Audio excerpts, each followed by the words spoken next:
अस्सलाम वालेकुम दोस्तों, कैसे हैं आप सब। मेरा नाम है खुर्मशदाद।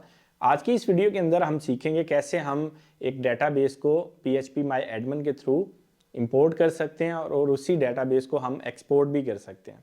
तो चलिए आज की इस वीडियो को स्टार्ट करते हैं। अपना cPanel अकाउंट लॉगिन करें। लॉगिन करने के बाद स्क्रॉल डाउन करें, डेटाबेस सेक्शन के अंदर PHP माई एडमिन में आ जाए। एक नया टैब ओपन होगा। नए टैब के अंदर हम सबसे पहले एक डेटाबेस के अंदर एक टेबल क्रिएट करेंगे। डेटाबेस तो हमने लास्ट वीडियो में क्रिएट कर ली थी। टेबल क्रिएट करेंगे, फिर उस टेबल को एक्सपोर्ट करेंगे, देन हम उस टेबल को इंपोर्ट भी करेंगे।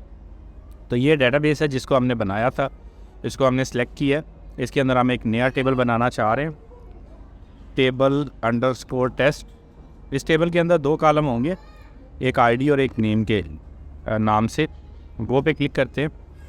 अब इसके अंदर जो आईडी है वो इंटीजर है, नेम आ गया कॉलम का, वो आईडी है।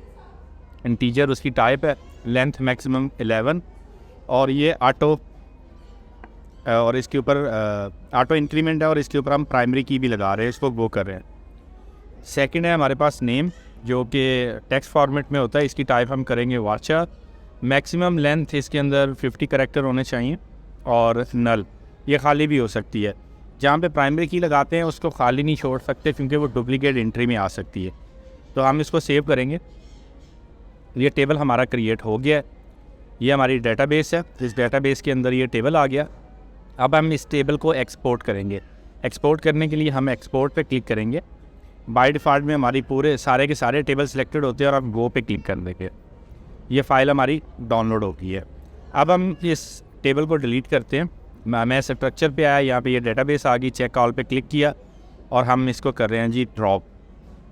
यस, अब ये ड्रॉप हो गई है। अगेन ये एम्प्टी हो चुकी है डेटाबेस। हम इसके अंदर इंपोर्ट करेंगे। इंपोर्ट पे क्लिक करें, चूज़ फाइल पे क्लिक करें, चूज़ फाइल पे क्लिक करें, और फाइल हमने सेलेक्ट कर लिया। अब हम गो पे क्लिक करेंगे। ये टेबल हमारा इंपोर्ट हो गया है। अब दोबारा स्ट्रक्चर पे आएंगे, ये हमारा टेबल है।